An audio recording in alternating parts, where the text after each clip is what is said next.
Hey everybody, Qroo here. Welcome to the channel. In this video, I'm going to be clearing up some, issues or confusions that people have when they're deciding between sentir and sentirse to feel something. For example, I feel the wind or I feel sad. I get people that ask, okay, I'm confused when I would say siento something, I feel something, and me siento something. It's actually really simple. I like to simplify the Spanish language and break it down into little formulas, which are really patterns in the language. We're just taking advantage of patterns. Spanish is such a logical language, and it allows us as English speakers to learn the patterns so we can create grammatically correct sentences. Many times sentences we've never seen or heard before in Spanish, but it doesn't matter. So when deciding between sentir and sentirse, we're going to simplify it, and here are the formulas I want you to learn. Sentir plus noun and sentirse plus adjective. That's it. You just have to ask yourself, is it a noun or is it an adjective? So most external things we're feeling, right, those are going to be nouns. For example, I feel the wind. What are we going to choose? Sentir or sentirse? Sentir. And of course we have to conjugate it. Siento el viento. I feel the wind. It's not too bad. If I asked you, can you feel the texture of the wood? Which one we choose? Sentir, right? Puedes sentir la textura de la madera. Now if you don't know the difference between nouns and adjectives, I can't help you with that one. But if you do, this is a really easy way to learn this. Now let's play with some adjectives. I feel happy. That's an adjective. So it's going to be that sentirse plus adjective formula. We just have to plug it in. Me siento feliz. Me siento feliz. How about this one? You try it. I feel sad. Me siento triste. Me siento triste. Translate this one. I feel happiness. Siento felicidad. Siento felicidad. And it's sentir, right? We use sentir. Of course, we conjugate it. Siento because it's a noun. We just plugged it in. Formula. I feel sadness.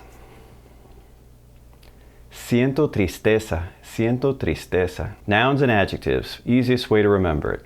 Now, if you want to ask somebody, how are you feeling? We're going to ask them, ¿Cómo te sientes? ¿Cómo te sientes? Unless we want to speak in the usted, the formal, then that would be ¿Cómo se siente? ¿Cómo se siente? Or we could include the word usted. ¿Cómo se siente usted? ¿Cómo se siente usted? Now, if you don't want to learn anything else today and you're pretty happy with those two, you can go ahead and turn the video off. If you'd like to practice a little bit more and maybe, learn some other things, as we work through these examples, might want to stick around. All right, if you're sticking around, I'm going to tell you I'm going to start really basic because I know people are different skill levels, and then I'm going to make them tougher and tougher. That way you folks who are more intermediate level won't be super bored, all right? Translate this one. Juan feels sad. You ready? Juan se siente triste. Juan se siente triste. It's se siente triste. Triste is an adjective, right? You got this one. Let's move on to one that's a little bit tougher. I feel happy when I'm with my friends. Ready? Me siento feliz cuando estoy con mis amigos. Me siento feliz cuando estoy con mis amigos. Did you get that one? Did you remember? It's me siento. Man. Try this one. I feel a lot of love for my children. Ready? Siento mucho amor por mis hijos. Siento mucho amor por mis hijos. Did you get that first part? Because that's what we're really testing. But did you get stuck on por? Did you do the debate in your head? Okay, is it por or para? Well, here's another simple pattern to remember in Spanish.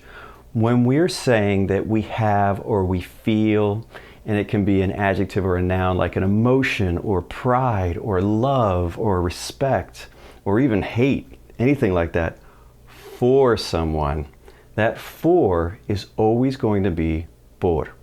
Always. Man, that's easy. Nice, easy pattern, right? All right, let's do one more. We're going to make it our toughest sentence to translate. Are you ready? Of course you are. I feel admiration for the teachers who dedicate themselves to inspiring their students. Yeah, a lot going on in that one. Thinking about going to get that coffee now. This one's pretty cold. Probably don't have that kind of time. You ready? All right.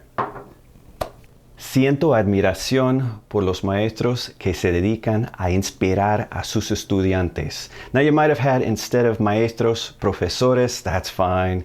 And instead of estudiantes, you might have had alumnos, that's fine. What's important here is sentir plus noun. So we have siento admiración for the teachers. And we're feeling that admiration, so is it por or para? We already know it's always por. Por los maestros or por los profesores. Now this next part, que se dedican. That may be new to some of you. Might want to add that to your word list. Dedicarse a, to dedicate oneself to something. And always put that little a there, because whatever you're popping in, okay, it's going to come after that a. So anytime you have a verb that takes a preposition that you may not anticipate, by itself, always include that on your word list. So you think you got it? Good, I hope so. Before I end this particular video, I just want to tell you about my private learning group, the Qroo Spanish Crew. I've talked about it in some other videos, and there's some links to it in the description section of this one. For folks who don't know what it is, I offer a ton of exclusive courses, videos, downloads, access to live events, and you get the ability to ask me questions directly via the forum I have there, and I answer them every single day. I actually spend a lot more time in that group than I spend here on YouTube. If you want to check it out, the URL's on the screen. There's also a link to it in the description section of the video. I'll pin it to the top of the comments. It's a great time. I'd love to see you there. One other thing I want to talk to you about is Langua. It's an AI that I recently reviewed and then just absolutely was impressed by. You may have seen my video on it. I go into a lot of detail. I'll put a link to that video in the description of this one. If you're learning Spanish on your own and you don't always have somebody to practice with, this is a fantastic resource for that, all right? I have an affiliate link to Langua in the description section of this video. I also set up a special discount code with Langua for our viewers. If you sign up for one of their annual plans, you can save 25% by using the discount code Qroo, that's Qroo, all caps, very important, when you pay. Now, for some reason you forget to use the code and it doesn't go through, don't panic. Just write them. They're very responsive and they'll give you credit for it, all right? Well, thanks for watching the video. I hope you enjoyed it. If you did, just do me a favor and give it a thumbs up. And until next time, hasta luego.